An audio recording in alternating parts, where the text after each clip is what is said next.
시청자 여러분 안녕하십니까? 성모성월 5월은 가정의 달이고 이번 주일은 생명의 참된 가치를 되새기는 생명주일입니다. 5월엔 따뜻하고 아름답고 거룩한 기념일이 참 많습니다. 어린이날, 어버이날, 입양의 날, 스승의 날, 그리고 가정의 날, 성년의 날, 부부의 날 등입니다. 이 모든 기념일을 관통하는 주제는 무엇일까요? 그렇습니다. 사랑과 감사가 아닐까 합니다. 과거의 철없던 생각과 기억으로 사랑과 감사의 기회를 놓쳤다면 5월의 많은 기념일을 계기로 사랑과 감사의 기쁨을 누려보시기 바랍니다. 오늘 CPBC 주간종합 뉴스는 가족을 생각하며 가슴을 울리는 노래죠. 가수 김진호의 가족 사진으로 시작하겠습니다. 노래 일부분을 듣고 전 잠시 후에 다시 돌아오겠습니다.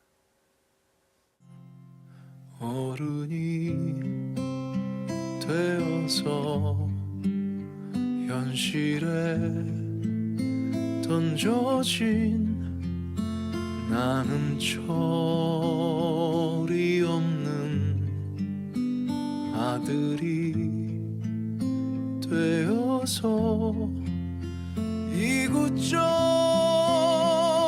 이곳저곳에서 깨지고 또 일어서다 외로운 어느 날 꺼내본 사진 속 아빠를 닮아 있네. 나를 꽃 피우기 위해 걸음이 되어버렸던 그 흘린 그 시간들을 내가 깨끗이 모아서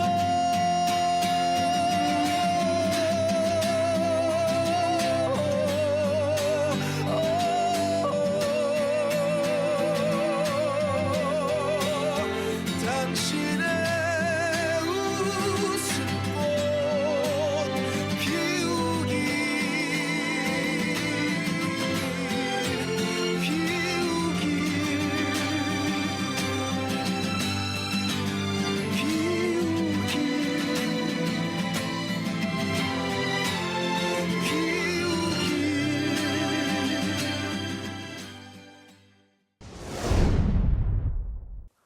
오늘 첫 소식은 5월 1일 노동절 관련 소식으로 시작하겠습니다. 불이한 노동 현장으로 내몰린 청소년 노동자 문제를 짚어봅니다. 주기회의 정의평화위원장 김선태 주교는 노동절 담화를 통해 청소년들이 인간적인 노동 현장에서 일할 수 있도록 법과 제도, 문화를 개선하기 위해 노력하자고 당부했습니다. 담화 내용 전해드립니다. 이어서 한국 천주교 주교들의 노동 현장 방문 소식입니다. 지난해부터 영등포구 재개발 움직임이 본격화되면서 존치 문제가 불거진 곳이 있죠. 바로 비정규 노동자들을 위로하는 공간인 쉼터 꿀잠입니다. 주교들은 이곳을 방문해 우리 사회의 잘못된 비정규직 문제에 공감하며 교회의 역할을 고민했습니다. 함께 보시겠습니다. 우리나라 산업재해 추방운동은 1988년 15살 소년 노동자의 죽음에서 시작됐습니다. 하지만 아직도 많은 청소년이 공장과 사무실에서, 거리에서, 항만과 바다 등에서 과로와 스트레스, 질병과 사고로 다치거나 생명을 잃어갑니다. 심지어 스스로 목숨을 내려놓기도 합니다. 주교회의 정의평화위원장 김선태 주교는 담화에서 오늘날 청소년 노동자들이 불이한 현실에 처한 이유를 조목조목 짚었습니다. 무엇보다 기업이 수익에만 관심을 둔 나머지 비용 절감과 불이기 쉬운 노동력에 집착하는 것이 문제라고 지적했습니다.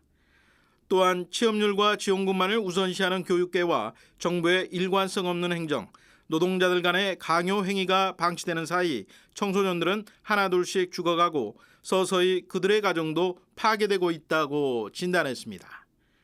그러면서 이런 잘못된 노동 조건과 제도, 문화 등으로 말미암아 청소년들이 자본과 노동의 희생물이 되고 있다고 안타까워했습니다.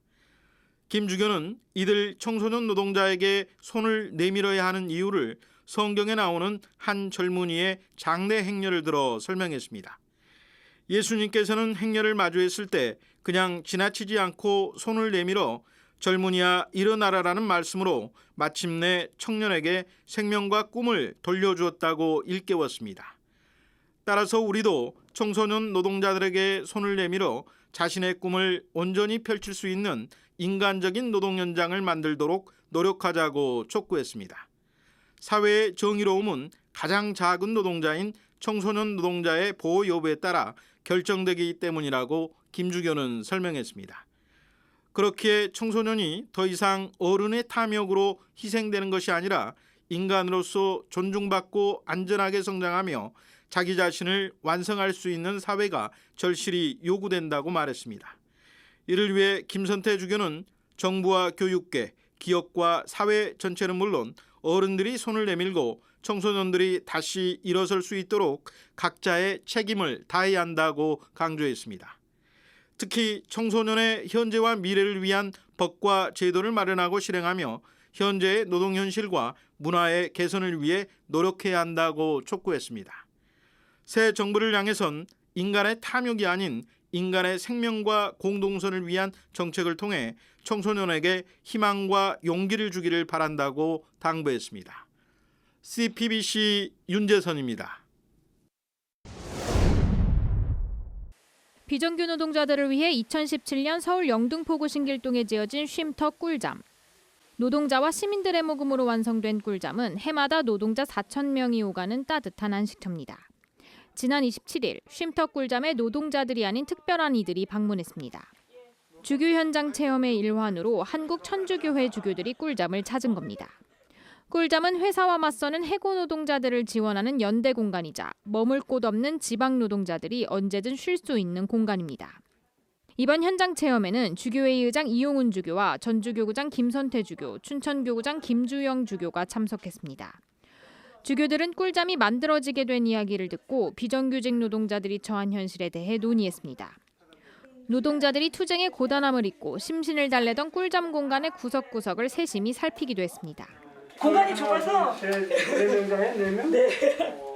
꿀잠은 지난해부터 신길 제2구역 재개발이 본격화되면서 존폐 위기에 처했었습니다. 노동자들이 일터에 쉽게 갈 수 있도록 영등포역과 가까운 위치에 위치한 꿀잠. 꿀잠은 현재 재개발조합과 지자체 등과 함께 이전 문제를 논의하고 있습니다. 꿀잠 관계자들은 경제적 논의를 넘어 꿀잠의 의미가 퇴색하지 않고 이전되는 방법을 고민하고 있습니다. 꿀잠은 노동자들의 눈물에서 시작해 후원자들의 정성으로 완성된 뜻깊은 공간이기 때문입니다. 이 집을 지을 때도 수십 명이 같이 했고요. 돈은 뭐 수천 명이 이제 이렇게 마음을 모아주셨어요. 싸우고 있는 노동자들이 그렇게 싸우는 것 자체가 우리 사회를 바꾸는 길이라고 저희들은 생각하거든요. 노동자들이 억울한 일 당했을 때 목소리를 내야 현실을 좀 바꿔나갈 수 있잖아요. 주교들은 이념과 종교를 초월해 십시일반으로 지어진 꿀잠의 의미에 공감했습니다. 그러면서 경제 성장의 주역인 노동자들이 소외당하는 현실에 안타까운 심정을 드러냈습니다. 우리 사회를 발전시킨 주역은 노동자들 아니겠습니까? 그래서 노동자들의 피와 눈물로서 기업이 이렇게 발전하고 경제적인 성장을 이루어졌는데 결국 정작 그 노동자는 소외받고 또 현장에서 쫓겨나고 비정규직으로 몰려가고 이런 사실이 너무 슬픈 것이고요. 우리 사회가 합의하고 있는 노동자의 의미를 다시금 생각해 보아야 한다고 말했습니다. 지난 3년 동안 우리가 코로나 지내면서 큰 건물들에서 일하시는 분들 왔다 갔다 하는 사람 없으니까 이거 인건비 어떻게 해야 되느냐. 근데 우리도 세상 논리 쫓아가면 똑같아진다. 또 보이지 않게 우리의 자성도 필요한 것 같아요. 교회 내에서는 어떤가라는 오늘 생각을 제가 많이 좀 해봤습니다, 스스로. 주교들은 교회를 대신해 노동자 문제 해결에 앞장서는 꿀잠에 감사를 전했습니다. 이렇게 하고 있는 일에 대해서 정말 지지하고 어떻게 해서라든지 도움을 드려야 되겠다. 그리고 저희가 못하고 있는 것을 대신 이렇게 해주고 있으니까 너무 고맙고 교회가 이렇게 앞으로 나가야 될 방향을 잘 잡아주셔서 해서 CPBC 전은지입니다. 세계 각국은 지난 28일을 산재 사망 노동자 추모의 날로 보냈습니다. 이날은 산재 피해자들을 추모하고 노동자들의 건강권을 위해 노력하는 날인데요. 서울대교구 노동사목위원회와 이주사목위원회가 추모의 날을 맞아 산재 사망 노동자들을 기억하는 미사를 봉헌했습니다. 이어서 산업재해 사망자 실태를 짚어보겠습니다. 우리나라에선 산업재해 사고로 1년 800명 이상이 목숨을 잃고 있습니다. 중대재해처벌법이 시행되고 있는데도 효과가 미미하다는 지적입니다. 어떤 상황인지 보시겠습니다. 1993년 188명의 목숨을 앗아간 태국 장난감 공장 화재를 계기로 제정된 세계 산재 사망 노동자 추모의 날. 그 이후 30여 년이 지났지만 여전히 목숨을 걸고 일터로 나서는 이들이 많습니다. 고용노동부 발표를 보면 지난해 우리나라에서만 800명 넘는 노동자들이 산업재해로 세상을 떠났습니다. 추모의 날에 맞춰 서울대교구 노동사목위원회와 이주사목위원회는 끊이지 않는 산재로 사망한 노동자들을 위해 미사를 봉헌했습니다. 위원회는 사전에 온라인을 통해 연미사를 봉헌할 산재 피해 노동자들의 이름을 접수받았습니다. 미사를 주례한 이주사목위원장 유상혁 신부는 이들의 이름을 한 명 한 명 부르며 기도를 청했습니다. 김용균, 박선욱, 서지윤, 김태규. 산재 피해자들을 특별히 기억하며 미사를 봉헌하는 이유는 무엇보다 산업 현장에서 죽음으로 인한 아픔이 되풀이되지 않도록 하기 위해서입니다. 사회의 한 구성원으로 우리를 위해 일해오신 것에 대한 감사를 드리기 위함이고, 이들과 가족에게 슬픔과 상처를 준 이들과 사회에 다시는 같은 아픔이 발생하지 않도록 호소하기 위함입니다. 유 신부는 강론을 통해 자본과 인간의 가치가 뒤바뀐 현대 사회의 모습을 비판했습니다. 인간의 도구가 돼야 할 자본이 오히려 인간을 도구화하고 노동자들을 힘들게 하고 있다는 지적입니다. 자본을 부풀리기 위한 인간을 소비물로 보고 있습니다. 그리고 자본을 지키기 위한 연구를 통해 노동자들을 더욱더 힘들게 하고 있습니다. 우리는 노동자를 또 더 나아가 인간을 도구화하려는 시도를 멈춰야 할 것입니다. 하느님께서 인간으로 오신 그리스도의 손에 모든 것을 주셨다는 이날의 복음. 유 신부는 하느님 모상으로 지어진 인간의 가치는 모든 것 위에 있다며 특히 노동자들을 위한 환경 개선을 강조했습니다. 하느님을 닮은 인간은 모든 것 위에 있다는 것을 확인합니다. 하느님이 인간에게 모든 것을 내어주셨기 때문입니다. 사람의 가치는 노동을 통해 더욱 인간답게 될 수 있습니다. 그러므로 사람의 가치를 가장 높은 곳에 두고 노동자들의 환경을 개선해 나가야 할 것입니다. 노동사목위와 이주사목위는 앞으로도 기도하고 기억할 산재 사망자들의 이름을 접수할 수 있는 온라인 페이지를 꾸준히 열어둘 예정입니다. 한편 노동사목위원회는 다음 달 21일 산재 유가족들과 함께하는 행사도 진행할 계획입니다. 행사에는 고 이한비 PD의 어머니 김혜영 씨 등이 참석해 유가족들의 이야기를 전하고 추모 공연과 산재 피해 노동자 추모 미사가 거행될 예정입니다. CPBC 김형준입니다. 서울 종로구 현대건설 본사 앞에 얼굴 없는 영정 6개가 놓였습니다. 지난해 산업재해로 사망한 현대건설 하청 노동자 6명의 영정입니다. 노동계는 현대건설을 올해 최악의 살인기업으로 선정하고 현대건설 앞에서 선정식을 열었습니다. 2위는 5명의 사망자가 발생한 식품첨가물 제조기업 대평이, 3위는 4명이 사망한 태영건설과 대우건설이 공동으로 꼽혔습니다. 사망자는 모두 하청 노동자들입니다. 산업재해를 줄이고 예방하기 위해 중대재해처벌법이 시행된 지 석 달. 산업계는 과잉입법이라며 반발하고 있지만 법 시행 후에도 중대재해는 계속 발생하고 있습니다. 올해 1분기 산업재해로 목숨을 잃은 노동자는 157명, 지난해 1분기보다 9명 감소하는 데 그쳤습니다. 사망 원인은 대부분 안전관리 소홀에 따른 것입니다. 높은 곳에서 떨어지고 기계에 몸이 끼어 숨지는 경우가 여전히 절반 이상입니다. 코로나19 여파로 배달 노동자 사망도 크게 늘었습니다. 하루가 멀다 하고 산재 사망자가 발생하고 있는 우리나라. 그래서 산재 사망 노동자 추모의 날을 법정 기념일로 제정해야 한다는 목소리가 꾸준히 나오고 있습니다. 지난해 산업재해 때문에 목숨을 잃어 퇴근하지 못한 노동자는 828명. 노동자에게 최고의 인권은 일하다 죽지 않을 권리입니다. 지금까지 앵커 리포트였습니다. 노동절인 5월 1일은 부활 제3주일로 한국교회가 정한 제12회 생명주일이기도 합니다. 주교회의 생명윤리위원장 문희종 주교는 담화를 발표하고 우리 사회 곳곳에 스며든 죽음의 문화를 직시하자고 요청했습니다. 그러면서 생명 존중과 보호에 앞장서는 사회를 함께 만들어가자고 호소했습니다. 담화의 주요 내용 전해드립니다. 주교회의 생명윤리위원장 문희종 주교는 담화에서 교회는 인간 생명을 소중한 부부 사랑의 결실이요 하느님 선물로 여긴다고 말했습니다. 때문에 인간 생명은 결코 인간 자신이 주인이 아니라고 강조했습니다. 나아가 교회는 언제나 수정되는 순간부터 자연사에 이르기까지 인간 생명을 결코 함부로 훼손해서는 안 된다는 것을 변치 않는 진리로 가르친다고 밝혔습니다. 그런데도 우리는 다른 모든 것에 앞서 존중받고 보호받아야 할 인간 생명이 곳곳에서 위협받는 현실을 목도하고 있다고 문주교는 우려했습니다.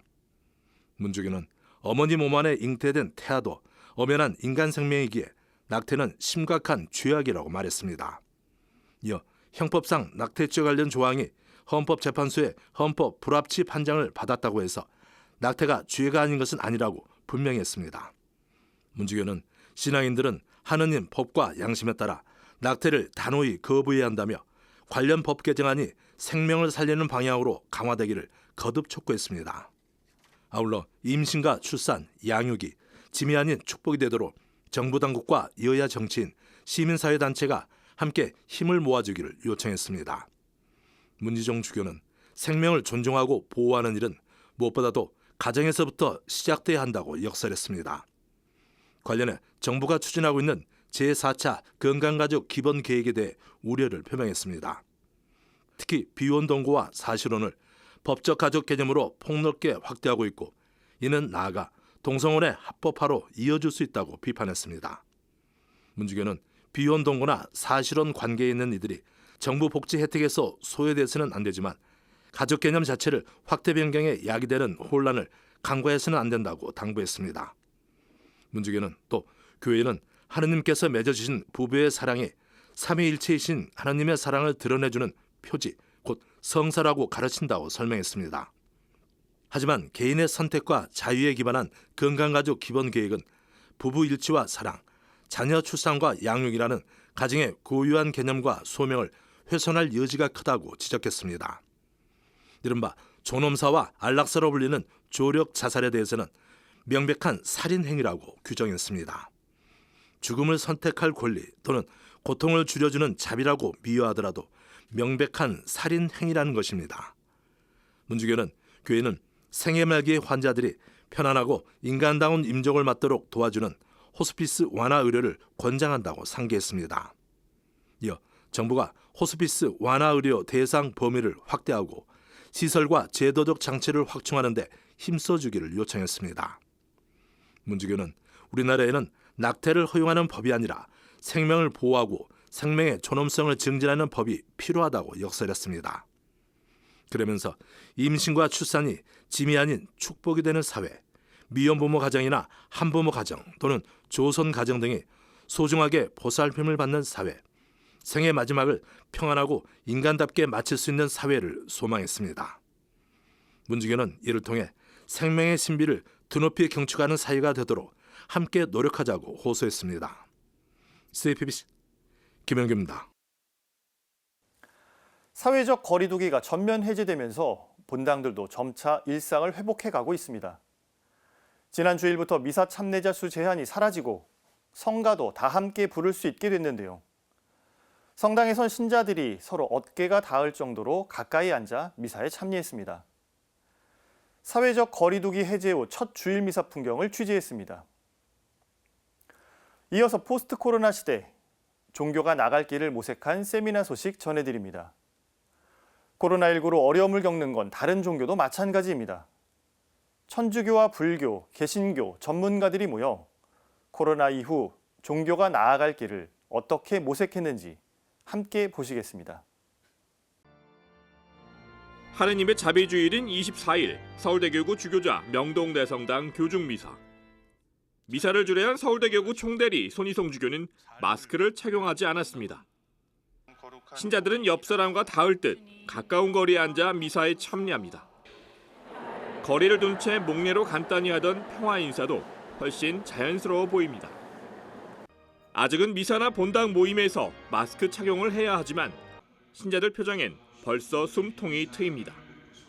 성가도 다 함께 부를 수 있고 해설자가 도맡았던 미사 경문 중 신자들의 응답 부분도 큰 소리로 응할 수 있기 때문입니다. 성체 분배 풍경도 달라졌습니다. 사자가 큰 소리로 한 번 그리스도의 몸 하고 외치던 것을 이제는 신자들에게 분배하면서 말할 수 있습니다. 미사에 참여한 이들의 표정엔 생기가 돕니다. 너무 좋아요. 저희 여지껏 움츠리고 있었는데 정말 좋은 것 같아요. 해제되시니까 상당히 좋죠. 여기까지 쭉 있다가 성당에 못 나오고 평화방송 그 미사만 했어요. 12시 미사. 그러다 지금 거리두기가 조금 해제되니까 나오니까 아주 좋죠. 성체도 못 쓸 수 있고.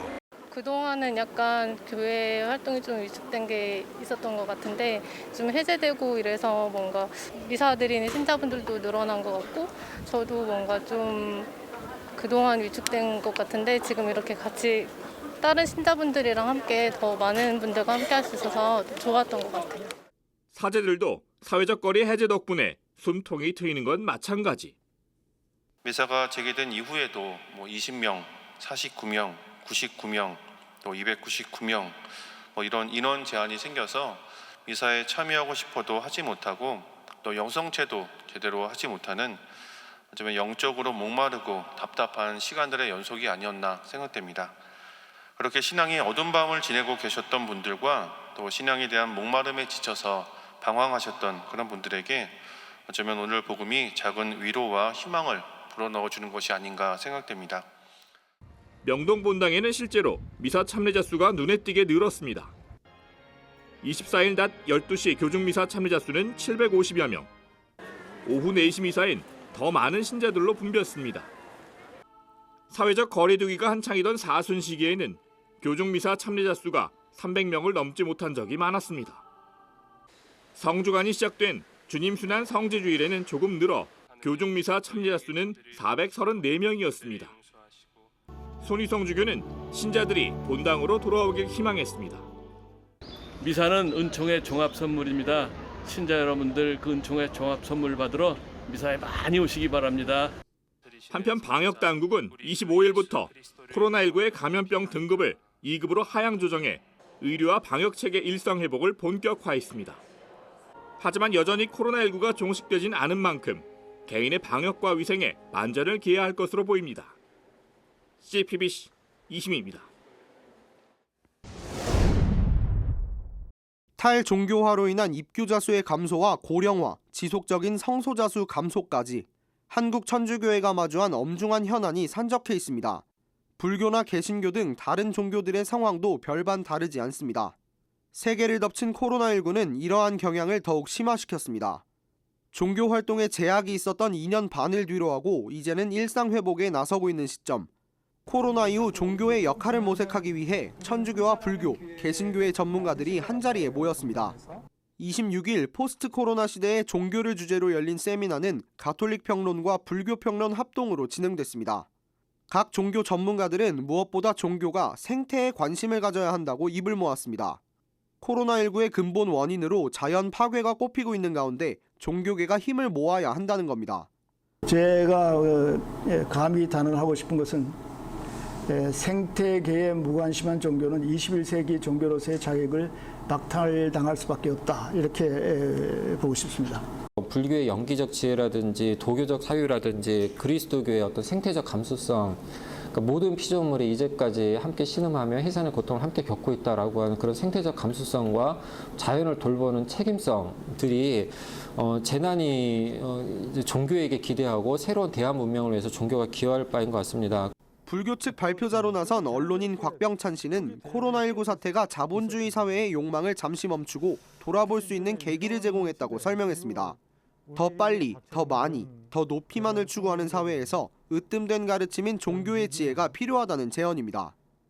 이 집단적 욕망을 폭주하는 저번주의 기관차를 어떻게 제동하려고 하질 않고 있습니다.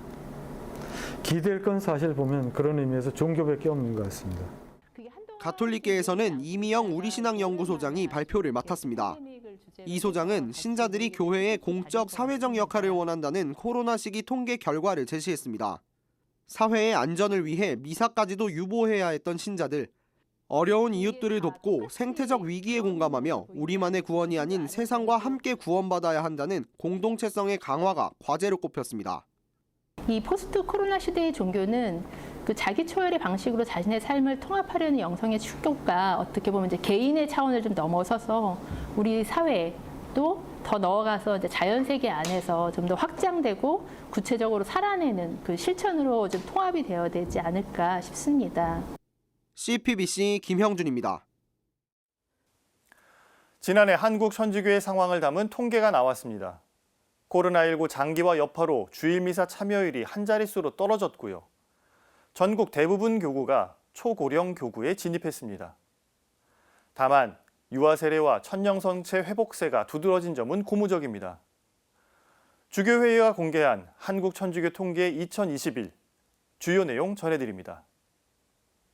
주교회의가 이른바 코로나19 대유행 2년차 교세 통계를 발표했습니다. 한국 천주교회 통계 2021에 따르면 지난해 한국 천주교회 신자는 593만 8,045명입니다. 전년 대비 0.2%, 14,745명 증가한 것입니다. 하지만 이는 코로나 이전인 2019년도 증가율 0.8%의 4분의 1 수준에 불과합니다.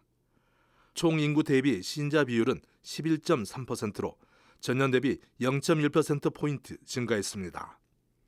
인구 대비 신자 비율은 고령 신자일수록 높게 나타났습니다. 전체 신자 가운데 60에서 64세의 신자가 9.8%로 가장 높은 비율을 차지했습니다. 이어 50에서 54세, 55에서 59세 신자 순이었습니다. 20에서 24세의 신자 비율은 전년 대비 0.6%포인트 하락했습니다. 코로나19로 군정교구 영세자 수가 감소한 것이 주 원인으로 꼽힙니다. 성별로는 남성 신자가 42.9%, 여성 신자는 57.1%를 차지했습니다. 유엔에 따르면 65세 이상 인구가 20% 이상이 되면 초고령 사회로 봅니다. 그런데 지난해 군종교구를 제외한 한국교회 65세 이상 신자 비율은 23%로 전년 대비 1%포인트 증가했습니다. 한국교회가 초고령 교구에 진입한 것입니다. 교구별 신자 비율은 변동이 거의 없는 가운데 서울, 수원, 인천, 대구 교구 순으로 높게 나타났습니다. 수도권 교구 신자가 전체의 55.8%를 차지했습니다. 본당과 공소 현황에도 변화가 있었습니다. 전국의 본당 수는 1,779개로 2020년에 비해 12개 증가했습니다. 공소는 6개가 늘어난 데 힘입어 710개로 집계됐습니다. 성직자 수와 신학생 수는 대조를 보였습니다. 지난해 부재를 제외한 한국의 성직자는 추기경 1명을 포함해 주교 41명, 신부 5,585명으로 모두 5,626명입니다. 전년 대비 48명 증가했습니다. 신학생 수는 교구 신학생 883명, 수도회 신학생 254명입니다. 교구 신학생 수는 지속적으로 감소하고 있는 가운데 특히 10년 전인 2011년보다 28.4% 줄었습니다. 수도회 현황을 보면 총 171개 수도회에서 수도자 11,709명이 수도 생활을 하는 것으로 나타났습니다. 지난해 해외 파견 선교사는 전년 대비 22명 감소한 1,115명에 달했습니다. 하지만 이는 10년 전보다는 24% 증가한 수치입니다. 밖으로 나누는 교회의 역할은 꾸준히 이어지는 것으로 확인된 것입니다. 코로나 팬데믹 2년차에서도 한국교회의 영세자 수는 늘어났습니다. 지난해 한국교회 영세자 수는 36,540명으로 전년 대비 20.7% 증가했습니다. 세례 유형별로는 어른 세례가 65.2%로 가장 많은 가운데 유아 세례 26.6%, 임종 세례 8.2% 순이었습니다. 특히 유아 세례는 지난 10년간 가장 높은 비율을 나타냈습니다. 연령별 영세자 수에서는 0에서 4세 비율이 가장 높았습니다. 먼저 성별로는 남성이 47.4%, 여성이 52.6%로 지난해보다 남성 비율이 2.5% 감소했습니다. 연령별 분포를 보면 0에서 4세 영세자 비율이 17.6%로 가장 높고 5에서 9세가 9.5%, 80세 이상이 7%로 뒤를 이었습니다. 주교의 한국가톨릭 사목연구소는 통계 분석 보고서에서 이번 결과는 많은 부모와 교리교사, 수도자 그리고 본당 사목자가 공동으로 노력한 결과로서 온 교회가 함께 기뻐해야 할 일이라고 평가했습니다. 또 지난해 주일 미사 참여자는 52만 1,859명으로 전체 신자 대비 주일 미사 참여율은 8.8%로 집계됐습니다. 이는 코로나 발생 첫 해인 2020년보다 1.5%포인트 감소한 수치입니다. 아울러 코로나 이전에 비해서는 48.3%의 신자만이 미사에 참여한 것입니다. 부활 판공성사는 18.9%가 참여해 전년 대비 18.2% 증가했고 성탄 판공성사는 18.4% 참여로 전년 대비 78% 늘었습니다. 한국가톨릭사목연구소는 주일미사 참여율이 수년 동안 하향 추세인 가운데 불어닥친 코로나 팬데믹의 충격을 앞으로 어떻게 극복할 수 있을지가 관건이라고 밝혔습니다.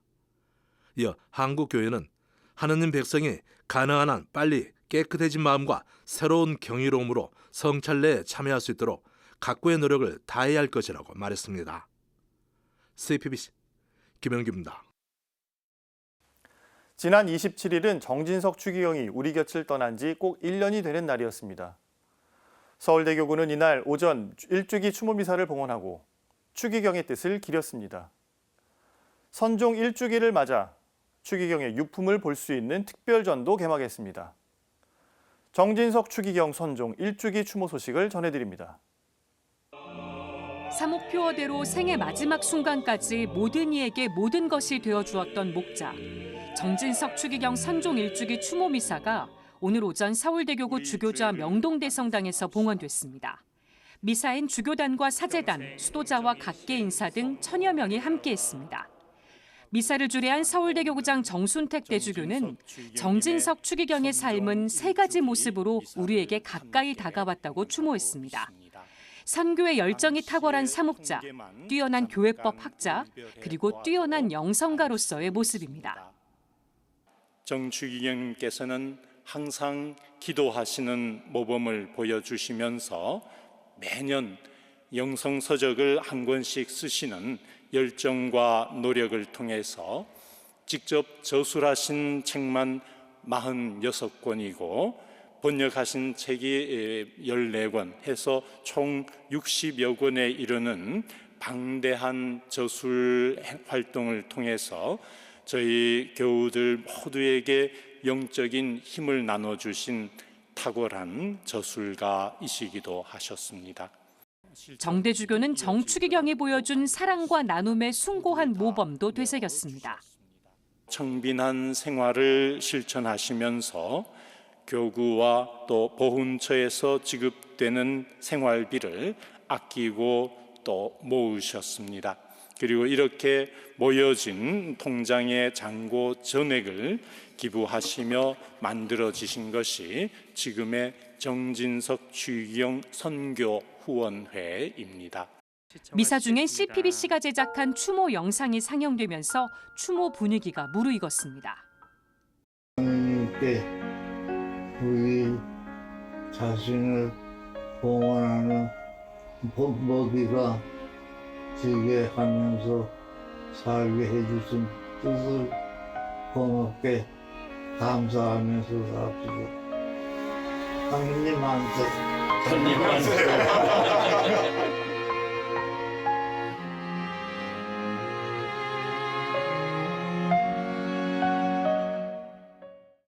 미사 후엔 서울대교구 역사관에서 정진석 추기경 선종 일주기 추모 특별전 개막식이 열렸습니다. 정추기경의 세례와 견진 증명서, 학창 시절부터 즐겨보던 교회 법전, 서울대교구장 착좌미사 때 착용한 주교관까지 추기경의 손때가 묻은 유품 160여 점이 10월 30일까지 전시됩니다. 항상 하시는 말씀이 행복하게 사세요. 행복하게 사는 것이 하느님의 뜻입니다. 하느님의 뜻이 우리가 행복하게 사는 거라는 말씀을 이렇게 하셨어요. 그런가 하면 명동 1898 광장에서는 21일부터 별빛 같은 사람 정진석 니콜라우 추기경 사진전이 열리고 있습니다. 사진전은 다음 달 1일까지 계속됩니다. 정추기경은 발명가를 꿈꾸며 서울대 공대에 진학했지만 6.25 전쟁을 겪은 뒤 사제의 길로 들어섰습니다. 1961년 사제품을, 1970년 주교품을 받았고 28년간 청주교구장을, 14년간 서울대교구장을 지냈습니다. 2006년엔 한국인으로는 두 번째 추기경으로 임명됐습니다. 은퇴 후 저술활동에 매진했던 추기경은 2021년 4월 27일 사제가 된 지 60년 만에 하느님 품에 안겼습니다. 서울대교구는 오는 30일 정진석 추기경의 묘지가 있는 용인 성직자 묘역에서도 추모 미사를 봉헌할 예정입니다. 지금까지 앵커 리포트였습니다. 이어서 러시아의 침공으로 고통 중에 있는 우크라이나 사태에 대해 알아봅니다. 지난 24일 프란치스코 교황은 정교의 부활절을 맞아 다시 한번 휴전을 촉구했었죠. 그날 우크라이나에선 러시아의 폭격으로 불과 생후 3개월 된 아기가 세상을 떠났습니다. 그런데 같은 날 러시아 정교회 수장 키릴 총대주교는 푸틴 러시아 대통령의 건강을 기원했습니다. 학살을 규탄해야 할 도덕적 책임 있는 고위성직자의 행보라고 도저히 믿기 어려울 정도입니다. 프란치스코 교황은 지난 24일 정교회 부활절을 맞아 우크라이나 전쟁의 휴전을 거듭 요청했습니다.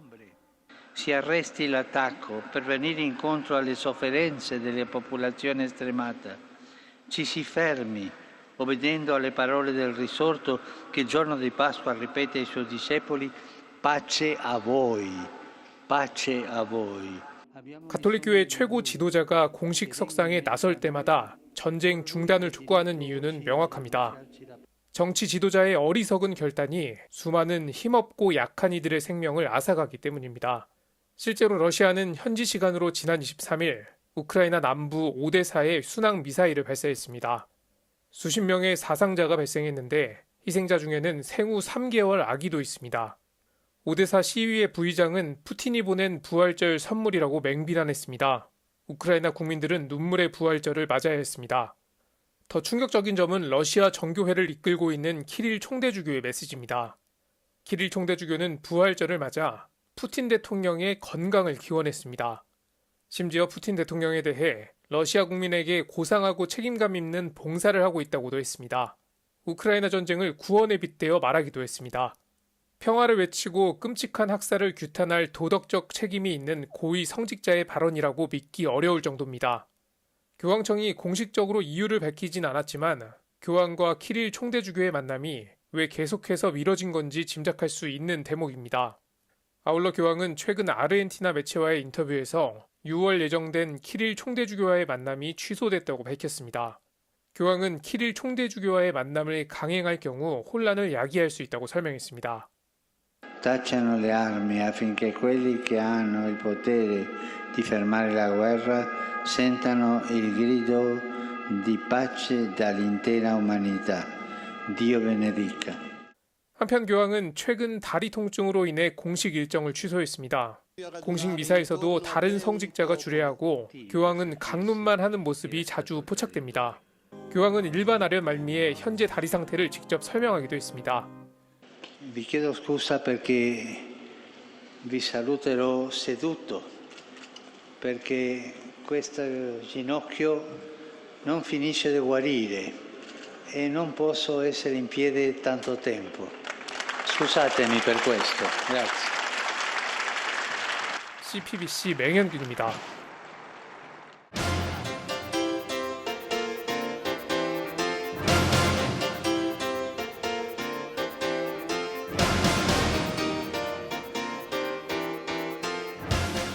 이른바 검수완박 법안에 대해 한동훈 법무부 장관 후보자의 입장이 논란을 낳았습니다.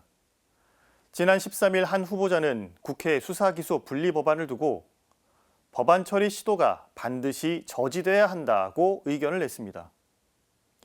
게다가 현 정부를 두고는 야반도주라는 표현까지 써가며 여당의 입법 의도가 현 정부의 비리를 덮기 위한 것이란 시선을 노골적으로 드러냈습니다. 민주당은 강하게 반발했습니다. 이미 한동훈 법무장관 임명은 인사 참사 정도가 아니라 대국민 인사 테러이며 통합이 아닌 노골적인 정치 보복 선언이란 입장인 상황에서 한 후보자의 입법부를 향한 발언이 도를 넘었다는 반응입니다. 하지만 상황은 점점 확전 양상입니다. 문재인 대통령이 퇴임을 앞두고 손석희 앵커와 진행한 대담에서 한 후보자를 거론하며 반드시 저지하겠다는 식의 표현을 쓰는 것은 굉장히 부적절하다고 지적했습니다. 그러자 한 후보자는 바로 다음 날 대통령의 발언도 재반박합니다. 현장을 책임질 법무장관 후보자가 몸살이고 침묵하는 건 직업윤리와 양심의 문제라고 말입니다. 아직 인사청문회도 진행되지 않았고 심지어 적절성 논란뿐 아니라 본인을 둘러싼 도덕성 시비도 일고 있는 상황인데도 후보자의 발언은 거침이 없습니다. 그런데 여기서 우리가 주목할 표현이 있습니다. 바로 직업윤리와 양심의 문제라는 언급입니다. 양심은 사전적으로 옳고 그름, 선과 악을 구별하는 도덕적 의식이나 마음씨로 정의합니다. 또 맹자의 양지양능이란 말에서처럼 생각하지 않아도 알 수 있고 배우지 않아도 할 수 있는 것이라며 양심은 인간이 지닌 본성적 도덕감정이라고 설명합니다. 한 후보자가 정말로 검수완박 저지를 위한 발언이 자신의 직업윤리와 양심의 문제라면 그가 법에 관한 행정을 총괄하는 법무장관 후보자로서 자신과 관련된 논란들에는 어떤 직업윤리와 양심의 문제를 느끼는지 묻고 싶습니다. 한 후보자 본인은 지인 찬스로 시세보다 싼 전세금으로 집을 구한 것 아니냐는 의혹을 받는 상황에서 자신 소유 주택에는 무려 43%나 인상된 임대료를 받아 주택임대차 보호법 위반 의혹을 받고 있는 상황입니다. 또 외제차 구입 비용을 줄이기 위해 위장 전입을 한 사실에 대해서는 딜러에게 책임을 전가하고 있습니다. 그런데 주민등록은 제3자가 대신할 수 없기에 이 같은 해명도 궁색해 보입니다. 양심을 뜻하는 라틴어 콘시엔시아는 함께를 뜻하는 콘과 지식을 뜻하는 시엔시아가 결합된 말로 모두가 함께 알고 있는 것을 뜻합니다. 인사청문회장에 서게 될 한 후보자가 평범한 시민 모두가 알고 있는 것을 자신만 모르고 있는 것은 아닌지 묻고 싶습니다. 의혹은 해명하되 손바닥으로 하늘을 가릴 수 있다는 태도는 결코 양심적이지 않음을 기억하면 좋겠습니다. 양심은 사안에 따라 이리저리 옮길 수 있는 물건이 아닙니다. 공직 후보자의 양심이 옳은지 그른지는 하늘이 인정하고 국민이 판단하는 것입니다. 오늘 사제의 눈은 한동훈 법무장관 후보자의 직업윤리와 양심은입니다. 양심은 지속적으로 갈고 닦지 않으면 혼미해지고 타락해질 수 있음을 기억하는 모든 이들과 함께 오늘도 평화를 빕니다.